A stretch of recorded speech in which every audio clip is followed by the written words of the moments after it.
Finally अब बात करेंगे कि इसका ट्रीटमेंट कैसे किया जाए। जब भी कोई मेरे पास रिलीजियस ओसीडी को लेके आता है तो मैं उसकी असेसमेंट करता हूँ। उसकी असेसमेंट में बहुत सी ऐसी चीज़ें मिलती हैं जो हमें बताती हैं कि इसकी पर्सनैलिटी में कहाँ-कहाँ फ्लॉज़ रह गए। मसलन एक बच्चा या बच्ची जब वो छोटे थे तो उनको परफेक्शनिस्ट बना दिया गया। अस्सलाम वालेकुम नाज़रीन, मैं हूँ अब्दुल मन्नान, क्लिनिकल साइकोलॉजिस्ट।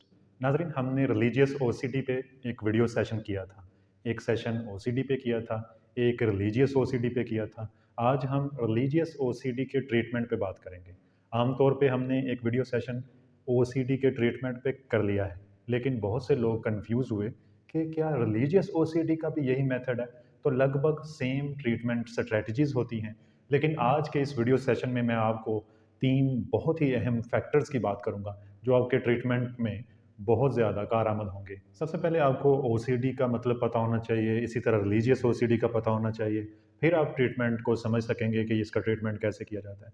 जिसको रिलीजियस ओसीडी होता है, वो ओसीडी के अंदर इतना डूब चुका होता है, ऑब्सेस्ड हो चुका होता है कि उसे सेंस नहीं होती कि मेरा कौन-सा थॉट बीमार है, मरीज़ाना ख़्याल कौन-सा है और नॉर्मल ख़्यालात कौन से हैं। जैसे कि जो पेशेंट हैं वो being hyper focused on guilt, यानी वो गिल्ट और डाउट के अंदर फंसे होते हैं और उनका जो फोकस है वो हाइपर हो जाता है।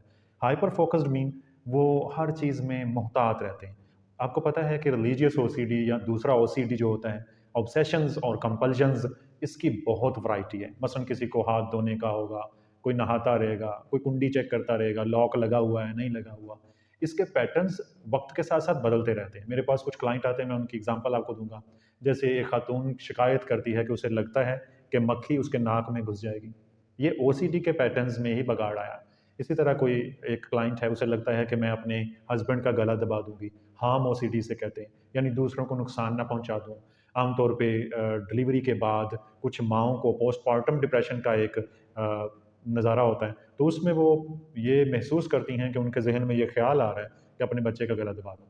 अगरचे वो नहीं दबाना चाहती, ये इंट्रूसिव थॉट्स होते हैं, अनवांटेड थॉट्स होते हैं। तो वो फिर उस पे बहुत परेशान होती हैं कि ये बार-बार रिपीट क्यों हो रहे हैं ये थॉट्स। नाज़रीन, ये जो गिल्ट है रिलीजियस ओसीडी में, ये violation of the moral codes, यानी इनको लगता है कि ये कुछ अल्लाह ताला की नाफरमानी कर रहे हैं।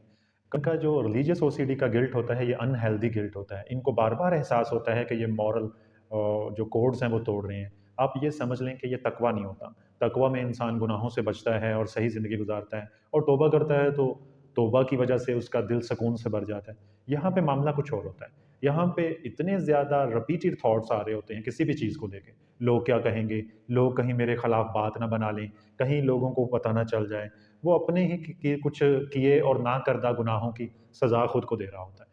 ऐसे में कुछ क्लाइंट्स हद करते हैं कि वो माफ़ियाँ माँगना शुरू कर देते हैं। अपने हस्बैंड से माफ़ी माँगते हैं, अपने भाइयों से, अपनी वालदा से, सबसे वो माफ़ी माँगते हैं। उनका गिल्ट उनको जीने नहीं देता। वो रीअश्योर कर रहे होते हैं कि कहीं मेरा साथ तो नहीं छोड़ेंगे ये लोग।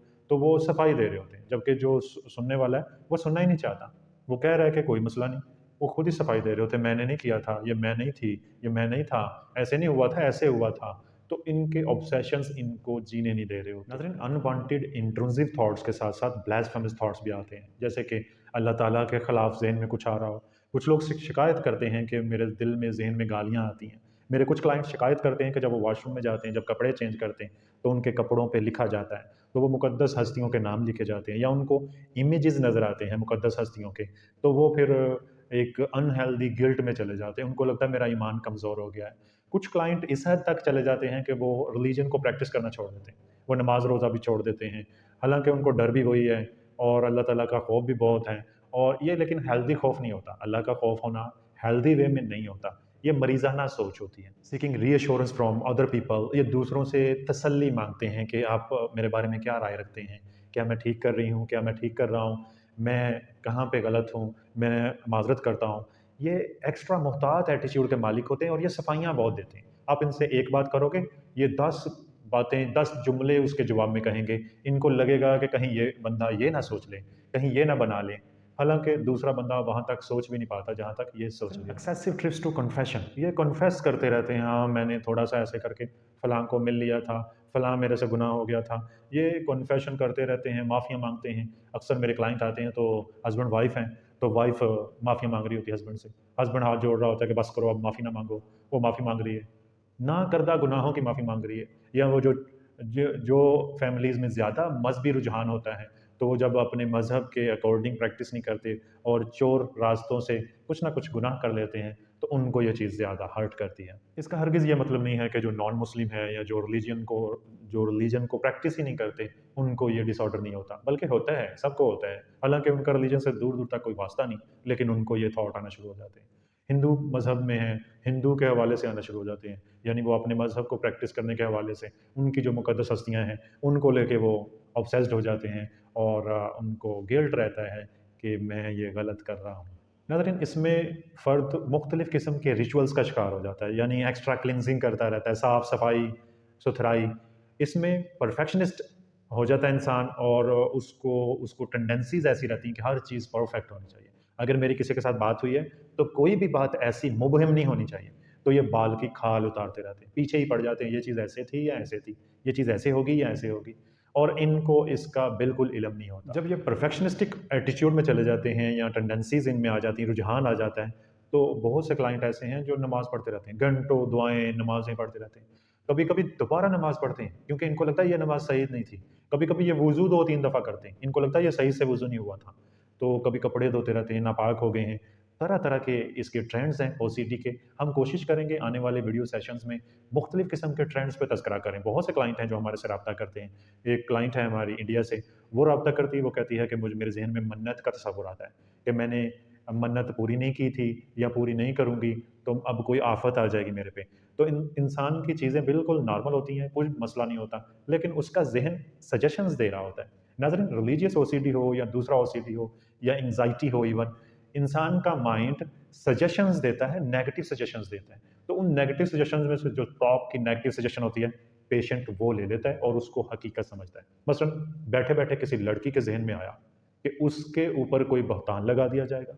अभी उसकी शादी की दूर-दूर तक बात भी नहीं हुई, लेकिन उसने सोच लिया, उसको एक अनवांटेड थॉट तंग कर रहा है कि जब मेरी शादी होगी, उसके बाद मेरे ससुराल वाले मेरे पे बहतान लगा देंगे। तो वो इसमें अपना जीना छोड़ देती है। वो तसल्ली माँगती है, वो कोई उसे बता दे कि ऐसा नहीं होगा, उसने गुनाह नहीं किया था, वो सारा बुहतान था, वो बिल्कुल ठीक थी। तो वो इस तरह के ट्रेंड्स में चली जाती है। एक बात इसमें और भी बहुत अहम है कि एक नॉर्मल बंदा जब रिलीजन को प्रैक्टिस करता है, जब वो गुनाह कर लेता है, तो उसके बाद वो माफ़ी माँगता है, तौबा करता है, तो उसको सुकून मिलता है। जबकि एक ऑब्सेस्ड बंदा जब रिलीजन को प्रैक्टिस करता है, तो बजाय वो नमाज़ें और दुआएँ उसे सुकून दें, बल्कि उसका सुकून और भी छीन लेती हैं। तो ऐसे लोग फिर डेलिब्रेटली नमाज से दूर होना शुरू हो जाते हैं या वो रिलीजन को प्रैक्टिस करना बंद कर देते हैं। फाइनली अब बात करेंगे कि इसका ट्रीटमेंट कैसे किया जाए। जब भी कोई मेरे पास रिलीजियस ओसीडी को लेके आता है, तो मैं उसकी असेसमेंट करता हूँ। उसकी असेसमेंट में बहुत सी ऐसी चीज़ें मिलती हैं, जो हमें बताती हैं कि इसकी पर्सनैलिटी में कहाँ-कहाँ फ्लॉज़ रह गए। मसलन एक बच्चा या बच्ची जब वो छोटे थे, तो उनको परफेक्शनिस्ट बना दिया गया। जब भी वो कोई अच्छा काम करें, उसको शाबाश मिलती थी माँ की तरफ से, "ये मेरा बच्चा बहुत अच्छा है, ये मेरी बच्ची बहुत अच्छी है।" तो उस वर्डिंग पे पूरा उतरने के लिए बच्ची का ज़ोर लगता था। अगर हम अपने बचपन की बात करें, तो हमारे साथ ऐसा होता था कि हम स्कूल में टॉप कर लेते थे, फर्स्ट पोज़ीशन पे आ जाते थे, तो बर्डन क्रिएट होता था। यानी अगले साल भी फर्स्ट आना होगा, रिश्तेदार क्या कहेंगे, घरवाले क्या कहेंगे, स्कूल में रिकॉर्ड टूट जाएगा। तो उस बर्डन के चक्कर में फिर दिमाग की दही हुआ करती थी। इसी तरह से बच्चे जब अच्छे-अच्छे कॉम्प्लीमेंट्स के आदी हो जाते हैं, तो फिर वो पंजाबी में कहते हैं कि वो पच नहीं चल रहा। तो यानी वो इतने सेंसिटिव हो जाते हैं इस चीज़ को लेके और हाइपर फ़ोकस्ड हो जाते हैं कि मेरा जो इमेज है, वो बना रहना चाहिए। हालाँकि छोटा-सा बच्चा है। हम ख़्याल करते हैं ये छोटा-सा बच्चा है, इसकी क्या इज़्ज़त और क्या ज़िल्लत। लेकिन बच्चे के अंदर वो भर चुका होता है कि उसका जो सेल्फ इमेज है, वो सबसे ऊपर है। इज़्ज़त-बेइज़्ज़ती का उसमें ज़्यादा ही आ जाता है कि मेरी बेइज़्ज़ती ना हो जाए, मेरी इज़्ज़त रहनी चाहिए। तो जब ऐसे कॉम्प्लीमेंट्स में बच्चा बड़ा करते हैं हम, तो वो बच्चा रिलीजियस ओसीडी का शिकार हो जाता है। इसके अलावा और भी बहुत सी वजूहात होती हैं, जो रिलीजियस ओसीडी का शिकार करती हैं। मसलन कोई फ़र्द गुनाह-आलूद ज़िंदगी में चला गया, उसके बाद उसको गिल्ट खाए जा रहा है। वो गुनाह से रुक भी नहीं रहा और उसको लग रहा है अल्लाह ताला उसे माफ़ी नहीं करेंगे। मुझे पक्का पता है मुझे अल्लाह माफ़ी नहीं करेंगे। तो वो रिलीजियस ओसीडी के किसी ट्रेंड में फँस जाता है और फिर वो अपनी ज़िंदगी को परेशान करता है। अगर कुछ भी प्रॉब्लम ना हो, ऐसे लोगों की ज़िंदगी बिल्कुल बेहतरीन हो, तो ये फिर सवाल खड़ा करते हैं कि कोई प्रॉब्लम क्यों नहीं है? मैं अगर ठीक हूँ, तो मैं क्यों ठीक हूँ? अगर मुझे ठीक होना चाहिए, तो मुझे क्यों ठीक होना चाहिए? यानी इनका ज़हन जो है, वो इतना सेंसिटिव होता है कि वो खुद खड़े करता है मसाइल, कि कोई ना कोई मसला खड़ा हो जाए। तो उसको पता ही नहीं चलता, वो हाइपर फ़ोकस्ड, हाइपर सेंसिटिव होता है। ज़रा-ज़रा सी बात पे वो सेंसिटिविटी प्रॉब्लम क्रिएट कर लेती। तो इसके इलाज में हम इसके अकॉर्डिंग, जैसे पेशेंट की जो नीड्स होती हैं, उसकी पर्सनैलिटी में जो कोई प्रॉब्लम्स होती हैं, जो ट्रेट्स ऐसी होती हैं जो उसे रिलीजियस ओसीडी का शिकार करती हैं, हम उस पे काम करते हैं। जनरली जो कॉमन चीज़ें हैं वो 3-4 ही हैं। जैसे कि ओसीडी में, रिलीजियस ओसीडी में इंसान रीअश्योरेंस चाहता है, एक तसल्ली, एक दिलासा कोई दे जाए। वो बार-बार पूछेगा, क्या ये चीज़ ऐसे है? क्या ये चीज़ ऐसे है? वो घरवालों से पूछेगा, वो इधर-उधर से पूछेगा, वो बार-बार रीअश्योर करेगा। तो हम ड्यूरिंग थेरेपी उसकी इस रीअश्योरेंस को मज़म्मत करेंगे, इसको रोकेंगे, इसको स्टॉप करेंगे। उसे कुछ ऐसी टेक्निक सिखाएँगे जिससे वो रीअश्योर करना बंद करे। मसलन मैं अपने क्लाइंट से कहता हूँ कि तुम्हारे ज़हन में आएगा कि मैं ये भी पूछ लूँ, ये भी बात कर लूँ, ये भी चीज़ क्लियर कर लूँ, लेकिन तुमने नहीं करनी। कैसे रुकना है? तुमने वो खुद के साथ करनी। तुम वो पेज लो और वो चीज़ लिख दो जो तुम्हारे ज़हन में आ रही। हाँ, अगर तुम्हारा मेरे साथ सेशन चल रहा है, तो तुम वो सेशन में मेरे साथ डिस्कस करो। लेकिन सेशन में भी ऐसे लोग एक दफ़ा डिस्कस हो रहे, फिर दोबारा डिस्कस करते हैं, फिर और अच्छा अब मुझे क्या सोचना है? मुझे ऐसे चलना है। आपने बता दिया कि हाँ, तुम्हें ऐसे चलना। वो फिर पूछेंगे, अच्छा ऐसे तो नहीं है? कहीं ये दवाई नुकसान तो नहीं देगी? कहीं ये ऐसे तो नहीं हो जाएगा? कहीं फलाँ बंदा मेरे पे बुहतान तो नहीं लगा देगा? कहीं मेरा ईमान तो नहीं कमज़ोर हो गया? कहीं मैं जहन्नम में तो नहीं जाऊँगा? तो इस तरह की वो चीज़ों में चला जाता है, तो हमने उसकी रीअश्योरेंस को रोकना होता है कि वो अश्योर करे ही ना। हाँ, ठीक है, अगर लोग मेरे पे इल्ज़ाम लगा देंगे, तो लगा दें। जब लग जाएगा इल्ज़ाम तो देख लेंगे। तो हमने उसे लॉजिक से मना करना है। अगर वो अपनी बीमारी को लॉजिकली सही करना चाहेगा, तो वो नहीं कर सकेगा। जब वो एक लॉजिक देगा ना, तो कुछ घंटों बाद दूसरा मसला खड़ा हो जाएगा, फिर उसको लॉजिक देना पड़ेगी। मसलन मेरी एक क्लाइंट, उनको ये एहसास रहता है कि उनको कोई चीज़ चुभ गई है। अगर वो बर्तन धो रही हैं तो उनको लगेगा कि तार चुभ गई है, सुई चुभ गई है, तो वो चुभन का एहसास होता है। इवन दैट वो फ्रूट खा रही हैं, वो फ्रूट उन खाते-खाते उनको ऑब्सेशन आना शुरू हो गया कि फ्रूट में से कुछ जड़ें थीं, वो मेरे अंदर चली गई हैं, अब वो मसला कर देंगी, जबकि ऐसा है ही नहीं है। तो वो बार-बार फिर रीअश्योर करेगा कि क्या ऐसा होता है कि वो अंदर चला जाए तो वो डैमेज कर देगा? तो हम 10 दफ़ा भी तसल्ली दें, वो वक़्ती तौर पे उस तसल्ली में आ जाएँगे। लेकिन बाद में फिर वो मसला खड़ा कर देंगे, कोई और लॉजिक निकाल लेंगे कि अब मैंने कप धोया था चाय का, तो अब उसमें मसला आ गया। तो कोई ना कोई इश्यू खड़ा रहे। इसलिए हमने लॉजिक से इसे हैंडल नहीं करना। एक्सपोज़र देना है और फेस करना है और शट अप कॉल देनी है। जैसे कि हाँ, ठीक है, हो जाए, देख लेंगे। मेरे एक क्लाइंट हैं, वो बाथ लेते हैं। हम बिस्तरी के बाद जब वो बाथ लेते हैं, तो उनका ज़हन कहता है कि वो पाक नहीं हो रहे। वो बात लेते रहते हैं। इवन दैट वो रीअश्योर करने के लिए अपनी मिसेज़ को कहते हैं कि तुम बताओ, अब मैं पाक हो गया हूँ। उनकी मिसेज़ लिटरली दरवाज़ा ओपन करके उनको देख के कहती है कि हाँ, अब आप पाक हो गए।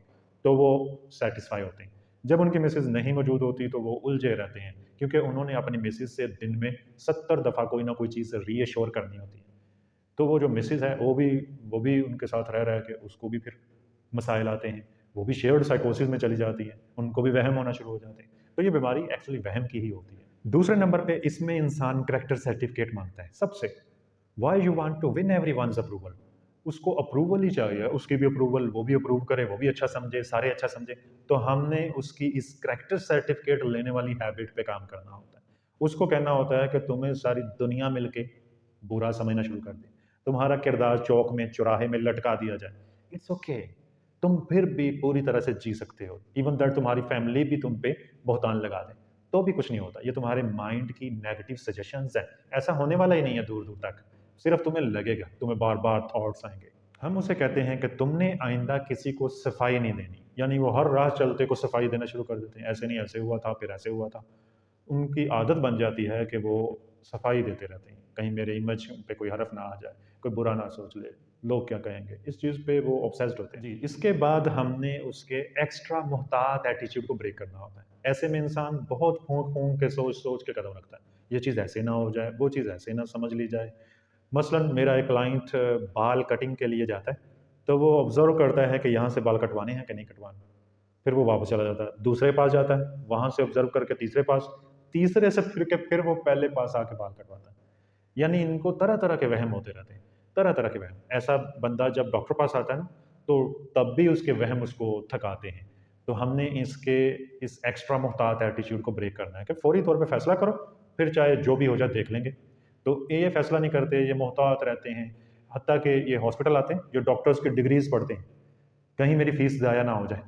इतनी एहतियात करने के बावजूद जब ये सेशन लेते हैं या मेडिसिन लेते हैं, मेडिसिन की सर्चिंग करते हैं, उसकी बाल की खाल उतारते हैं, पूरी खोज के बाद भी ये सही से सेटिस्फाई नहीं होते। 10 दिन आपसे सेटिस्फाई हैं, 10 दिन किसी और डॉक्टर से सेटिस्फाई हैं, 10 दिन किसी और टीचर से, प्रोफेसर से सेटिस्फाई हैं, 10 दिन बाद उसकी बुराई करेंगे, दूसरे टीचर से सेटिस्फाई हो जाएंगे। तो ऐसे में इनको पता नहीं होता कि इनका जहन नॉर्मल नहीं है। तो हमने इनके एक्स्ट्रा मुहतात एटीट्यूड को ब्रेक करना है। उम्मीद करता हूँ कि आपको ये वीडियो सेशन मदद देगा अपने रिलीजियस ओसीडी को काउंटर करने में, कोपिंग करने के लिए। याद रहे कि आपने गिल्ट और डाउट इसमें से बाहर निकलना है। अनहेल्दी गिल्ट नहीं पालने जो आपको रिलीजन प्रैक्टिस से भी रोके, यानी आप रिलीजियस प्रैक्टिस भी ना कर सकें और बेसुकून भी रहें। आप खताकार हैं जैसे बाकी लोग खताकार हैं। आप फरिश्ते नहीं हैं, आपसे भी गुनाह हो सकता है, हम सबसे गुनाह हो सकता है। तौबा करेंगे, सेटिस्फाई होंगे इंशाल्लाह। अपना बहुत सा ख्याल रखिएगा, मिलेंगे इंशाल्लाह अगले वीडियो सेशन में। तब तक के लिए अल्लाह हाफिज़।